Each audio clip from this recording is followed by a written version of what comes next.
Concept को अच्छी तरह समझने के लिए वीडियो को लास्ट तक ज़रूर देखें और लाइक शेयर सब्सक्राइब ज़रूर करें। Hello my dear students, welcome to my channel.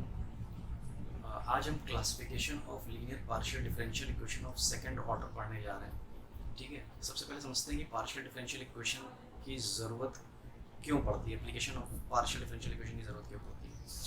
देखिए, हम कई बार देखते हैं कि बच्चे जो है वो रोप लेकर के उसको ऐसे ऐसे करके वाइब्रेट कराते हैं। ठीक, तो अब वाइब्रेट करने से क्या होता है कि वहाँ पर स्ट्रिंग में, और रोप को हम लोग स्ट्रिंग भी बोल सकते हैं, उसमें वन डायमेंशनल वेव इक्वेशन बनती है। ठीक है, इसी तरह से अगर हम किसी आयरन बार को ले लेते हैं और आयरन बार के वन एंड को गर्म करते हैं, हीट देते हैं, ठीक है, तो धीरे धीरे क्या होता है, हीट का जो ट्रांसफ़र है वो दूसरे एंड तक का हो जाता है। ठीक, तो अब ये जो आयरन बार है इसमें क्या होता है कि इसमें वन डायमेंशनल हीट इक्वेशन बनती है। ठीक है, और इसी तरह से अगर हम किसी ड्रम को बीट करते हैं तो ड्रम को बीट करने से क्या होता है कि उसके मेम्ब्रेन में टू डायमेंशनल वेव इक्वेशन बनती है। ठीक है, तो हमें क्या करना है कि इन इक्वेशंस को समझना है और उन पर कुछ प्रॉब्लम्स को सॉल्व करना है। लेकिन उससे पहले क्या है कि हम ये देखते हैं कि इन पार्शियल डिफरेंशियल इक्वेशन का क्लासिफिकेशन कैसा है। ठीक है, कि इनका नेचर कैसा है। तो यहाँ पर हमने एक सेकेंड ऑर्डर की पार्शियल डिफरेंशियल इक्वेशन लिख रखी है। देखिए, इसको सेकेंड ऑर्डर की पार्शियल डिफरेंशियल इक्वेशन क्यों बोलते हैं, क्योंकि A X Y del two you upon del x two plus B X Y del two you upon del x del Y plus C X Y del two you upon del Y two plus function. ठीक है, तो यहाँ पर देखिए जो highest order है वो second order है। सेकंड ऑर्डर का यहाँ पे सबसे हाईएस्ट ऑर्डर है, इसलिए इसको second order partial differential equation, linear partial differential equation बोलते हैं। ठीक, और यहाँ पर जो भी वेरिएबल आएगा एक्स वाई या फर्स्ट ऑर्डर के पार्शियल डेरिवेटिव आएंगे उन्हें हम छोड़ देते हैं, उनका कोई लेना देना नहीं होता है। ठीक है, जैसे जो भी del U upon del X या del U upon del Y या एक्स वाई समथिंग कुछ भी फंक्शन आएगा उसको हम छोड़ देंगे। ये चीज़ हमें ध्यान देना है कि यहाँ पर ए बी सी जो है वो कॉन्स्टेंट भी हो सकते हैं और या कि एक्स और वाई के कंटिन्यूस पार्शियल डेरिवेटिव्स भी हो सकते हैं। ठीक है, एक चीज़ और ध्यान देनी है कि जैसे कि अब हमने ए बी सी कंपेयर करके फाइंड कर लिया, फिर क्या करना है कि बी स्क्वायर माइनस फोर ए सी को सॉल्व करना होगा। ठीक है, हम देखते हैं अगर बी स्क्वायर माइनस फोर ए सी की वैल्यू ग्रेटर देन जीरो आती है तो ये जो इसका नेचर है सेकेंड ऑर्डर इक्वेशन का, ये हाइपरबोलिक हो सकता है। ठीक है, एक चीज़ हम और भी जानते हैं कि जैसे कि एक फिगर ऑफ स्पीच होती है हाइपरबोल।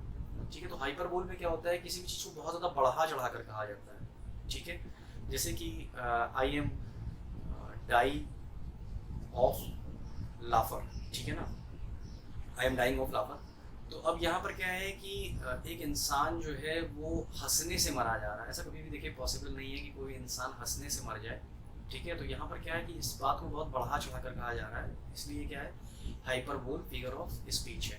ठीक है, इसी तरह से हम एक और भी एग्जाम्पल लेते हैं, जैसे कि हम हनुमान जी के लिए कहते हैं कि हनुमान जी की पूंछ में लगन न पाई यार और लंका सारी जल गई गहरी सचर भार। ठीक है, तो अब यहाँ पर भी क्या है कि बहुत ज़्यादा हनुमान जी की प्रशंसा जो है बहुत ज़्यादा बढ़ा चढ़ा कर करी जा रही है। ठीक है, तो इसीलिए हम यहाँ पर याद रखेंगे कि जब ये जो बी स्क्वायर माइनस फोर ए सी की वैल्यू है, जब ये जीरो से बड़ी होगी, ग्रेटर होगी, तो क्या होगा, हमारा हाइपरबोलिक होगा। जो second order linear partial differential equation है ये हाइपरबोलिक होगा।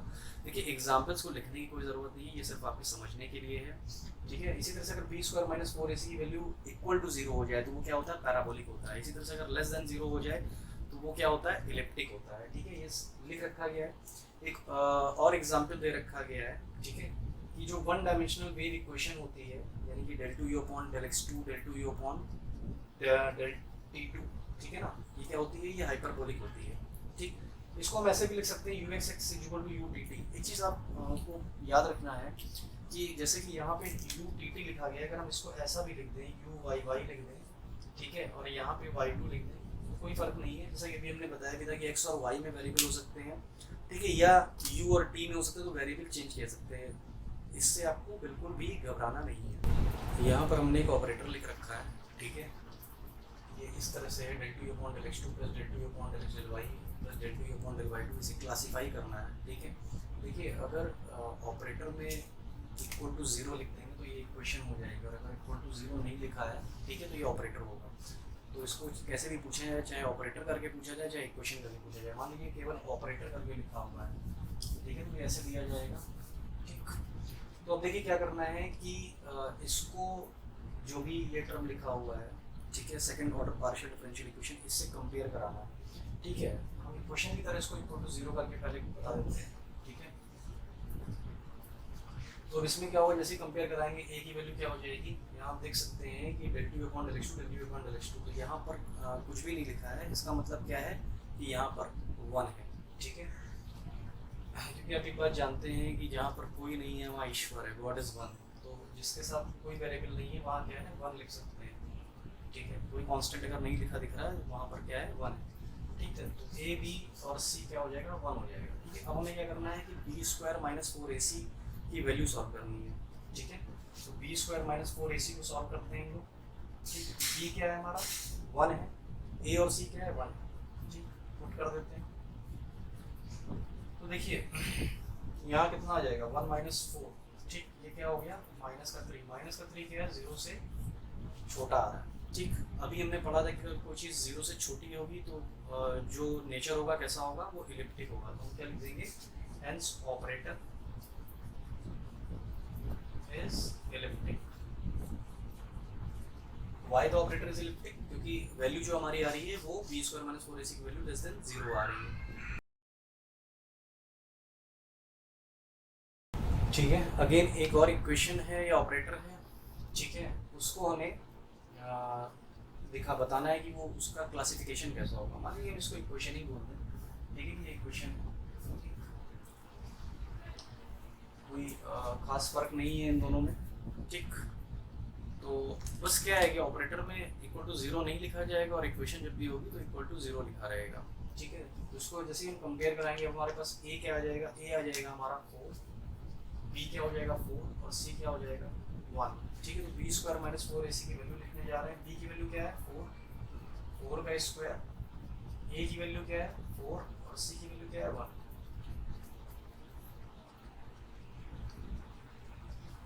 तो देखिए ये वैल्यू क्या आ गई, 0 आ गई। बी स्क्वायर माइनस 4ac अगर 0 आ जाए तो क्या होता है, नेचर क्या होता है इक्वेशन का, पैराबोलिक। ठीक है ना, तो हम ये लिख सकते हैं कि ऑपरेटर और इक्वेशन इज पैराबोलिक। ठीक है,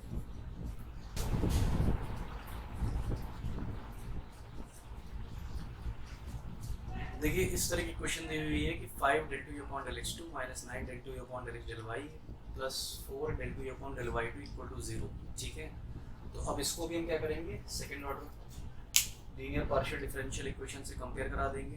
देखिए यहाँ पर del two upon del x two, यहाँ del two upon del x two है, ए क्या हो जाएगा हमारा 5 हो जाएगा। ठीक है, इस तरह से बी क्या हो जाएगा, माइनस का 9 हो जाएगा, यहाँ पे डेल एक्स डेल वाई, यहाँ पर डेल एक्स डेल वाई। सी क्या हो जाएगा, सी हमारा 4 हो जाएगा। ठीक है, तो बी की वैल्यू रख देंगे -9।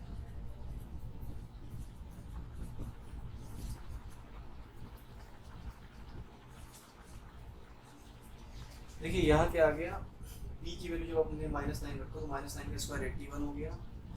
4 फॉर्मूले से लिखा, ए की वैल्यू 5 लिखी, सी की वैल्यू 4 लिखी। ठीक है, 20 इंटू 4 80, 81 माइनस 81 आ गया। 1 क्या होता है, ग्रेटर देन 0 होता है। तो इक्वेशन क्या हो गई हमारी, हाइपरबोलिक हो गई। हमने बताया कि जैसा कि जब भी ग्रेटर देन 0 होगा, ठीक है ना, तो बड़ी बड़ी बातें होंगी। ठीक है, तो क्या होगा, हाइपरबोलिक होगा। ठीक, आपको याद भी होगा फिगर ऑफ स्पीच का एग्जाम्पल देकर मैंने समझाया था। ठीक, देखिए अब हम जो है वो वन डायमेंशनल वेव इक्वेशन का एग्जाम्पल डिस्कस करने जा रहे हैं। जैसे कि मैंने लिखा भी था कि ये वन डायमेंशनल वेव इक्वेशन का एग्जाम्पल है, तो इसको हम डिस्कस करने जा रहे हैं कि ये कैसे सॉल्व होगा। ठीक है, देखिए इसको ऐसे भी लिख सकते हैं कि u x x is equal to u t t. ठीक है, यानी कि एक्स के लिए डबल डेरिवेटिव हुआ है और टी की डबल डेरिवेटिव है, तो उसको हम ऐसे भी लिख सकते हैं। ठीक है, इसको अगर हम स्टैंडर्ड इक्वेशन से कंपेयर करा दें तो आप देख रहे हैं कि यहाँ पे एक्स टी का डेरिवेटिव नहीं है। ठीक है ना, यानी कि बी का कोई भी कोफिशिएंट नहीं है, ए है और सी है हमारे पास। तो हम लिख दें कि कंपेयर करने पर ए और सी क्या आ जाएगा, ए हो जाएगा 1, बी हो जाएगा 0 और सी हो जाएगा हमारा -1।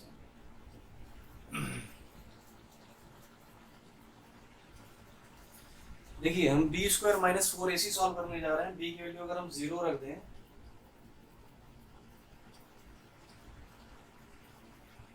तो हम देख रहे हैं कि ये +4 आ जाता है। +4 क्या होता है, 0 से ग्रेटर होता है। तो हम ये कह सकते हैं कि ये जो इक्वेशन है ये क्या हो जाएंगी, हमारी हाइपरबोलिक हो जाएंगी। ठीक है, ये इक्वेशन हमारी क्या होगी, हाइपरबोलिक होगी। और यही हमें एग्जाम्पल में भी दिया हुआ था कि ये जो है हाइपरबोलिक होता है वन डायमेंशनल वेव इक्वेशन। ठीक है, तो इसको हमने एक्सप्लेन कर दिया कि वन डायमेंशनल वेव इक्वेशन किस तरह से हाइपरबोलिक होता है। देखिए अगेन जो क्वेश्चन दिया हुआ है हमारा वो कुछ इस तरह का दिया हुआ है। तो इसको फिर से स्टैंडर्ड इक्वेशन स्टार से हम कंपेयर कर देंगे। ठीक है, ये हमारा स्टार इक्वेशन है, स्टैंडर्ड इक्वेशन है, उससे कंपेयर कर देंगे तो हमारा ए क्या आ जाएगा, ए कुछ इस तरह का आ जाएगा, टी आ जाएगा। ठीक है, ये क्या है, x का डबल डेरिवेटिव है, उसका कोफिशिएंट है। ठीक है, जैसे यहाँ पर था x का डबल डेरिवेटिव का कोफिशिएंट, तो ए टी हो गया। यहाँ पर थोड़ा ध्यान देना है कि यहाँ पे डेल एक्स डेल वाई लिखा हुआ है, बट यहाँ पर क्या है, डेल टी लिखा हुआ है। तो वेरिएबल चेंज भी हो सकते हैं, वाई की जगह हम टी भी यूज़ कर सकते हैं। ठीक है, या x को भी हम चेंज कर सकते हैं। तो यहाँ पर b क्या हो जाएगा, b जो है वो 2 हो जाएगा। इसी तरह से जो t का डेरिवेटिव है डबल, यहाँ जबकि y का डेरिवेटिव दिया था तो यहाँ t का है, तो यहाँ पर क्या हो जाएगा, यहाँ पे c जो है वो x हो जाएगा। अब हमें क्या फाइंड करना है, B square minus 4ac find करना है। तो हम इसमें वैल्यू रख देते हैं। b कितना है हमारा, 2 है। ठीक, 2 का स्क्वायर माइनस 4a हमारा t है। ठीक, और c क्या है हमारा, c x है। ठीक, तो हमारा क्या आ जाएगा, 4 माइनस 4 tx आ जाएगा। तो देखिए अगर 4 माइनस 4 tx ग्रेटर देन 0 हो, ठीक है, तो ग्रेटर देन 0 कब होता है, जब हाइपरबोलिक होता है। ठीक, अगर हम ये कह सकते हैं कि b square minus 4ac greater than 0। ठीक, तो ये कंडीशन कब होती है, जब ये हाइपरबोलिक हो। ठीक, जब हाइपरबोलिक हो तो ये कंडीशन होती है। ठीक, एक चीज़ और कि अगर इसमें हम निगेटिव साइन से मल्टीप्लाई कर दें, ठीक, तो ये क्या हो जाएगा, ये कुछ इस तरह से लिख सकते हैं, 4tx minus 4 less than 0। Inequality change हो जाती है। ठीक है, 4 से डिवाइड कर देंगे, tx माइनस 1 लेस देन 0 हो जाएगा। तो tx जो है वो क्या आ जाएगा, लेस देन 1। तो हमें ये बात समझ में आ रही है कि जब ये हाइपरबोलिक होगा, इक्वेशन ऑपरेटर हमारा हाइपरबोलिक होगा, तो हमारा tx का मल्टीप्लाई क्या मिलेगा, 1 से लेस मिलेगा। अब देखिए अगर b square minus 4ac equals to 0 हो जाए, ठीक है, तो ये इक्वेशन क्या होगी, बी स्क्वायर माइनस 4ac जब 0 होता है तो इक्वेशन क्या होती है, पैराबोलिक होती है। तो पैराबोलिक होने के लिए क्या होना पड़ेगा, इसे 0 होना पड़ेगा। ठीक है, 4 से अगर डिवाइड कर दें तो इसको हम ऐसे भी लिख सकते हैं। ठीक है, तो इसको हम ऐसे भी लिख सकते हैं कि tx इज इक्वल टू 1 और xt इज इक्वल टू 1। ठीक, इसी तरह से देखिए अगर b square minus 4ac less than 0 हो जाए तो इक्वेशन क्या होती है, एलिप्टिक हो जाती है। ठीक, इक्वेशन हमारी कैसी होती है, एलिप्टिक होती है।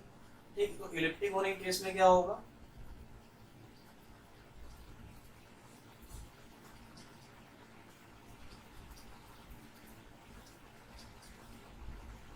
ठीक है, इस तरह से कुछ सोल्यूशन हमारा आ जाएगा, tx लेस देन 1। तो यही हमारा आंसर हो जाएंगे, ये कंडीशंस हो जाएंगी कि जब tx लेस देन 1 तो हाइपरबोलिक, जब tx इक्वल टू 1 तो पैराबोलिक, और जब tx ग्रेटर tx ओके, जब यहाँ पर हम लोग निगेटिव साइन से मल्टीप्लाई करेंगे तो क्या होगा कि हमारी इनइक्वालिटी जो है वो चेंज हो जाएगी।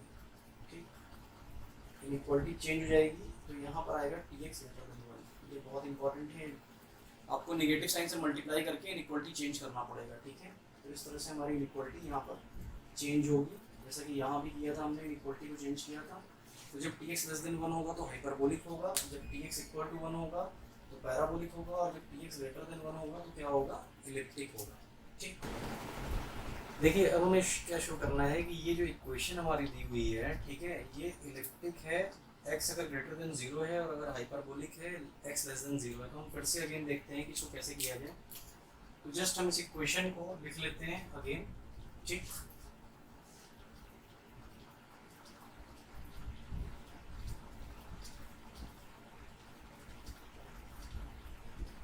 इसको स्टार इक्वेशन से अगेन कंपेयर कराते हैं। ठीक, तो ऑन कंपेयरिंग विद स्टार देखिए कंपेयर करने पर क्या मिलेगा, जो ए है वो क्या हो जाएगा, 1 हो जाएगा, ठीक। उसी तरह से जो बी है वो 0 हो जाएगा और जो सी है वो x हो जाएगा।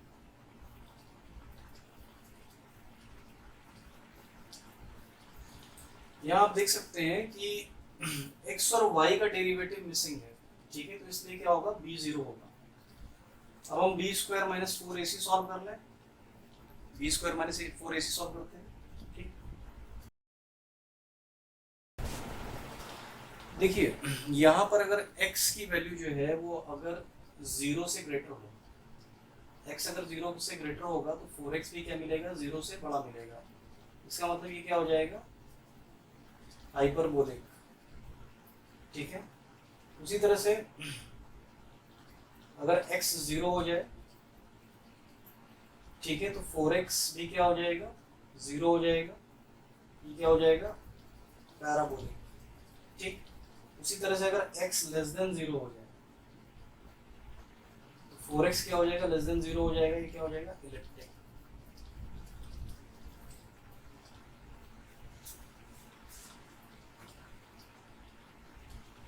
तो देखिए आपको सिर्फ ये दो केस डिस्कस करने थे, ठीक है, एक ये केस डिस्कस करना था हाइपरबोलिक वाला, और एक ये इलिप्टिक डिस्कस करना था, ठीक। पैराबोलिक बोला नहीं था लेकिन हमने फिर भी बता दिया कैसे होगा, ठीक है।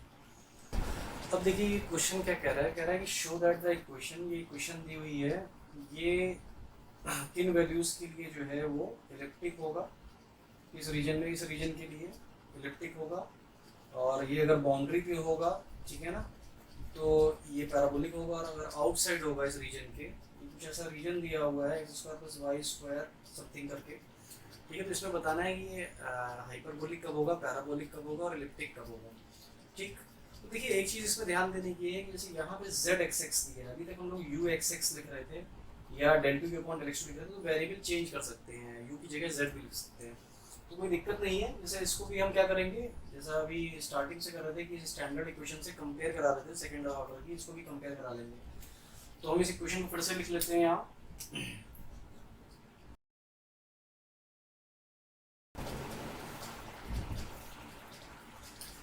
ठीक है। देखिए इस तरह से हमारा जो है ए बी और सी कंपेयर करके हम लिख सकते हैं ए बी और सी। अब हम क्या करेंगे, B square minus 4ac solve करेंगे,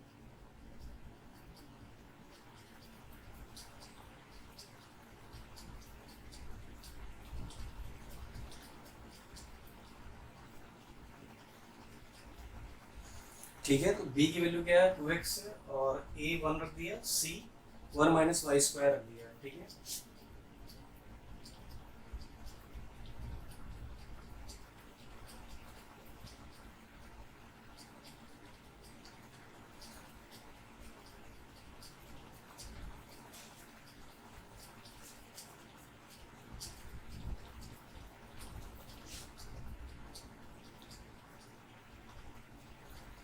देखिए फॉर इलिप्टिक क्या होना पड़ेगा, बी स्क्वायर माइनस 4ac को लेस देन 0 होना पड़ेगा, ठीक है। तो इसको हम लेस देन 0 लिख दें,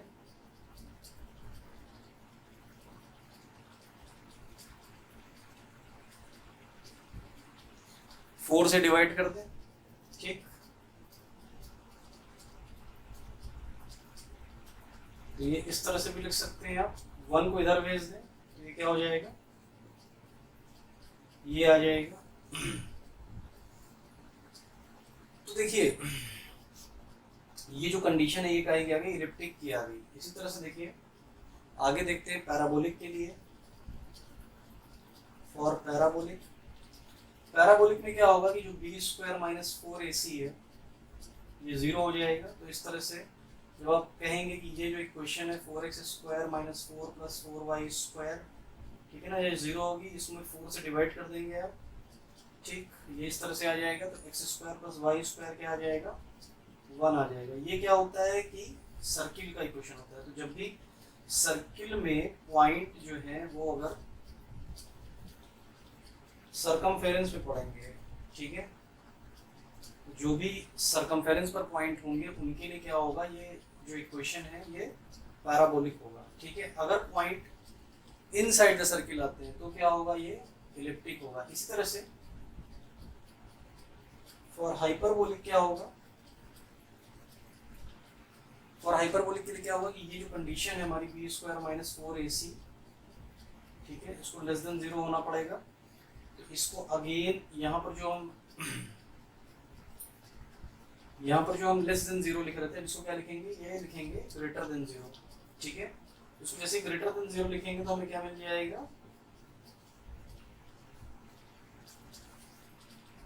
इसका मतलब बेसिकली क्या है, इसका मतलब ये है कि अब जो भी पॉइंट होंगे हमारे, ठीक है, वो सर्किल के बाहर पड़ेंगे, ठीक। इसमें सारे पॉइंट हमारे सर्किल के अंदर आ रहे थे, इनसाइड द सर्किल के, ठीक है। तो ये एप्लीकेशन था, प्रॉब्लम था, ठीक है, जिसमें हमें रीजन डिफाइन करना था, तो हमने बहुत आसानी के साथ इसमें रीजन डिफाइन कर दिया।